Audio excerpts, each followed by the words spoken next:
This is one very important step you should apply when you plant peppers. Guys, look at this huge basket of peppers I have just harvested from my polytunnel in the UK. Be the first to give us these beautiful flowers and fruits.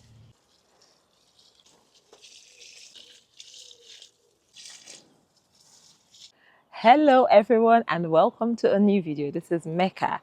We are in the polytunnel today, and obviously the title of the video tells us we are putting our peppers, because look at these. These peppers are beginning to form flowers and fruits, and no, I don't get rid of the first flowers and fruits. I let my peppers just do their thing. Also, I don't top my peppers, and as you can see, it has divided there. Some of them don't divide as early, but some do, and that is all fine. That's just my own way of doing it, and I find it to be very productive. So I am in the UK, and this is meant to be a zone, is it zone 8 or zone 9? But guys, it's nothing like the US zones, because we have really cold temperatures at night. So look at that.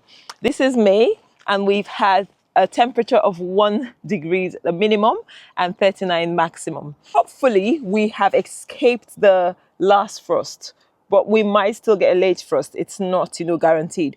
These peppers have been in the polytunnel for about 3 weeks, I think, just maybe 2 or just over 2 weeks, and so they have hardened up. They didn't need to be outdoors because they're going to be in the polytunnel all through.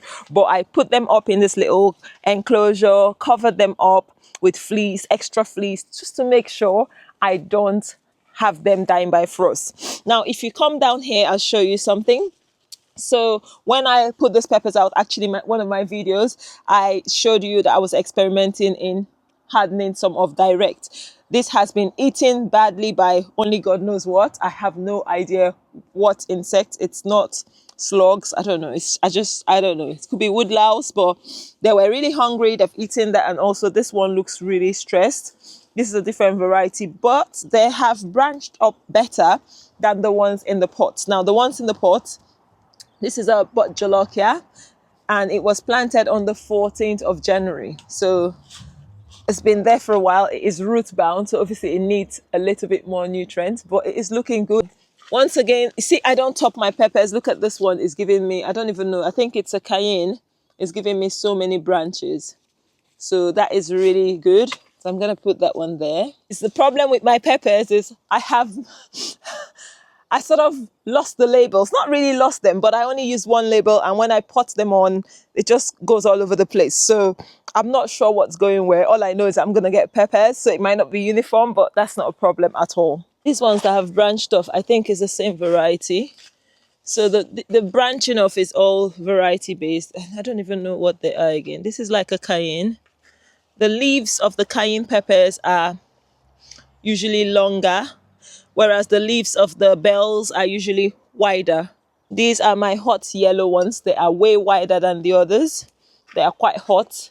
I'm just going to spread them across as well. So guys, I found this tool to be really helpful in making holes for planting.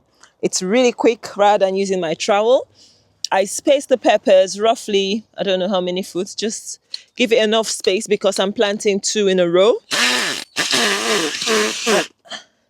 I make the holes deep enough for the pot, but also to put some compost into the soil when I plant. Yes, we have put homemade compost at the top. It's top dressed, but I still do a bit extra. Okay.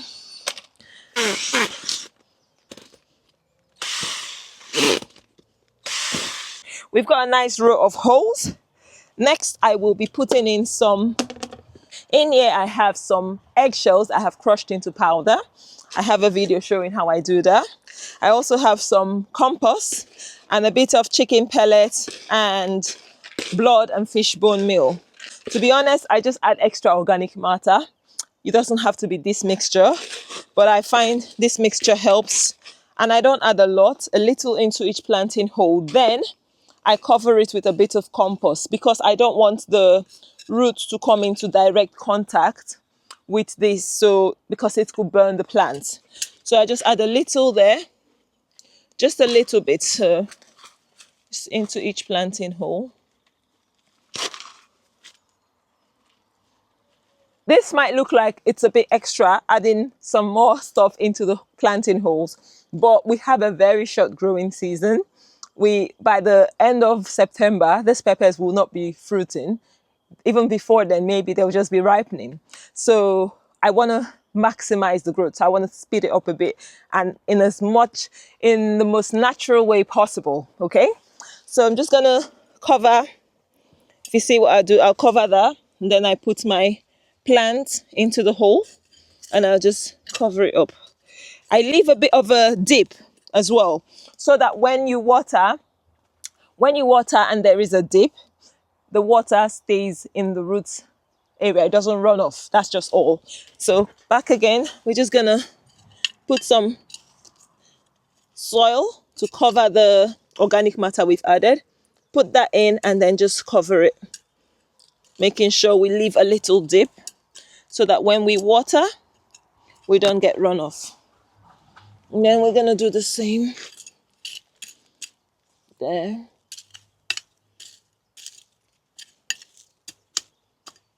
You actually don't have roots forming from the stem like you would with tomatoes. So there's no point in burying it too deep. That's one thing to know with peppers. It doesn't really form roots. It can do, but not the same way tomatoes would. So I don't bother burying them too deep, to be honest. So these are the varieties. These are the varieties we've planted this year, and they're different dates because we had poor germination. We started in January, 14th of January. And what's this, yellow hot? Is that for January as well? I can't see the date for that. And then most didn't germinate. And then we had to plant some more later. Got some Scotch bonnet as well there. Got the giant bell. I've got the sweet long peppers. I don't know where the label is. That's the sweet long one, yeah. So these are just the only varieties. So 1, 2, 3, 4, 5, 6 varieties in total. That's all really. Okay, and some of them will start fruiting earlier than some. And yeah, the bell peppers tend to be the first to give us these beautiful flowers and fruits. Peppers are all in and it's looking so good. Now, this is one very important step you should apply when you plant peppers: aromatics. So we want some herbs that will deter pests and things from hopefully eating up this plant like this. So I've got basil and I've got the African basil or scent leaves. This is not basil, but it's in the family. So it's almost like the Thai basil. It's quite fragrant. The leaves are totally different, serrated and dimpled. And it's really quite spicy and pungent. We use it to make soups. We call it scent leaves. So this basil as well, I grew from supermarket cuttings. The scent leaves I grew from seeds. It takes a long time. If you want to learn how to grow scent leaves, let me know in the comment section and I would get you a video. It takes a long while. These have been in since January and they look so tiny. So I'm going to put some. I don't even know which one to put here. I think I should put scent leaf here. If you notice, there's space in between. Now, peppers don't need to be spaced the same way tomatoes are. They can actually be planted slightly closer. Like you can imagine, this plant will bush out and there won't be a lot of room for air circulation. It's not as bad as tomatoes that get really diseased easily.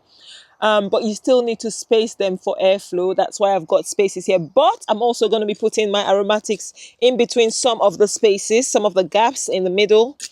And this will also help make this place smell beautiful. I also have marigolds. My marigolds will go with my tomatoes and peppers, but they're quite small. They're not grown quite big yet. I planted them in a plant snail, and yeah, maybe in a couple of weeks they will be ready to go down. If you put them out at this stage, the slugs will devour them overnight. This is my little secret to planting beautiful peppers. Like you can see how I grow them every year. I have been doing this for a few years. In the UK, you do need an enclosure. We don't have hot climates. Like I've shown you the temperature. When I'm talking temperature, like I've shown you the temperature here. We do get really cold nights. Even in the summer, we can get lowish nights. So peppers need good warmth to do very well, and that's why they're here. I do have some very, very late peppers. These are sweet peppers. I planted, these are from supermarket ones. These were planted only about 3 weeks ago. So I'll see. I might put them in little pots and put them up here and we'll pick some peppers for salad. It's not a big deal, but these are my mainstay plants that I really love, and I will let you know how we go. But yeah, top dress. So the summary of how I plant my peppers: I top dress the polytunnel with homemade compost every year. We put some cardboard to help suppress the weeds before we put the compost. We do that because it just saves us time from weeding. Secondly, we make fairly decent holes, and then I put some homemade or some shop bought organic matter, so chicken pellets, bloodfish and bone, whatever you want to use, and I add eggshells. These are fruiting plants. They need eggshells. It makes a difference. Okay, I add ground eggshells, not crushed, ground into fine powder, and then I plant them out, and then I give them a week feed of compost tea just to prevent transplant shock. And that would be enough feed for the whole growing season. It's a short season. In about 4 or 5 months, it's all over. So I want to maximize that short season. So if you've enjoyed this video, has it added value to you? Did you enjoy what you saw? Did you learn something? Leave a comment. Let me know what you think about my pepper style, and also leave a tip on how to grow the best peppers, whatever you have. Let's all learn in the comment section. People say when you plant them in twos, it does well. I don't see much difference, to be honest, but I feel one will do better. But last year, not much difference. The year before, I did that as well.